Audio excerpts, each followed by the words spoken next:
हमारे खुदावंद यीशु की अंजील मुकद्दस लूका के मुताबिक उसका 16वां बाब 9 से 15 आयत तक। एक दिन यीशु ने अपने शागिर्दों से कहा, मैं तुमसे कहता हूँ कि नाराज़गी की दौलत से अपने लिए दोस्त पैदा करो, ताकि जब वो तुमसे जाती रहे तो ये दायमी मस्कनों में तुमको कबूल करें।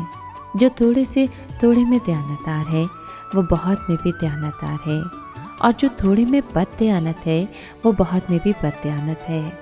बस अगर तुम नाराज दौलत में दयानतदार न ठहरे तो हकीकी दौलत तुमको कौन सुपुर्द करेगा? और अगर तुम बेगाने माल में दयानतदार न ठहरे तो जो तुम्हारा अपना है उसे कौन तुम्हें देगा? कोई गुलाम दो मालिकों की गुलामी नहीं कर सकता, इसलिए कि या एक से कीना रखेगा और दूसरे से मोहब्बत, या एक से मिला रहेगा और दूसरे को नाचीज जानेगा। तुम खुदा और दौलत दोनों की गुलामी नहीं कर सकते।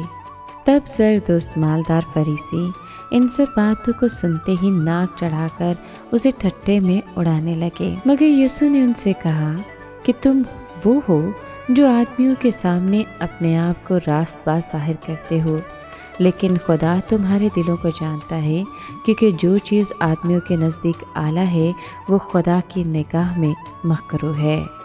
पाक कलाम के पढ़े और सुने जाने पर खुदावंद की बरकत हो, खुदा का शुक्र हो। अजीज दोस्तों, आज के कलाम में हमने नाराज़गी की दौलत के हवाले से सुना। ये नाराज़गी की दौलत क्या है? ये हमारे मालो असबाब की तरफ इशारा है।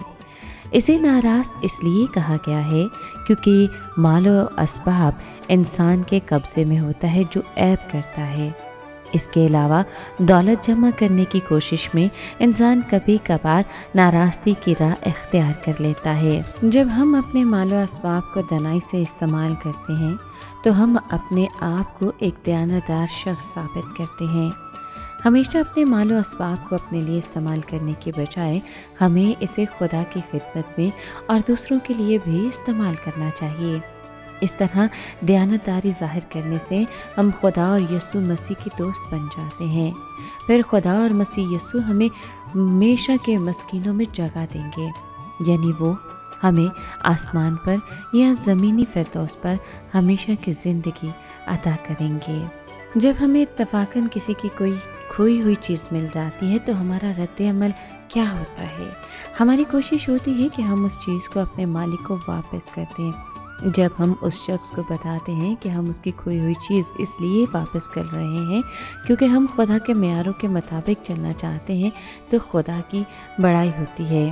हमें अपनी मुलाजमत के मामले में भी दयानतदार होना चाहिए। जब हम ऐसा करते हैं तो खुदा की बड़ाई होती है।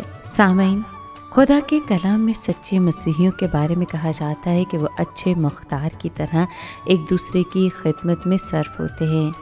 ऐसी खिदमत को अंजाम देने के लिए उन्हें खुदा की ताकत की ज़रूरत है। मुख्तारों के तौर पर हमें दीगर जिम्मेदारियों के अलावा मनादी का काम भी सौंपा गया है। एक अच्छे मुख्तार के तौर पर हम खुदा की ताकत पर भरोसा करेंगे जो हद से ज़्यादा कुदरत रखती है। इस तरह हम पर जो भी आजमाइशें आएंगी हम उनका सामना कर पाएंगे।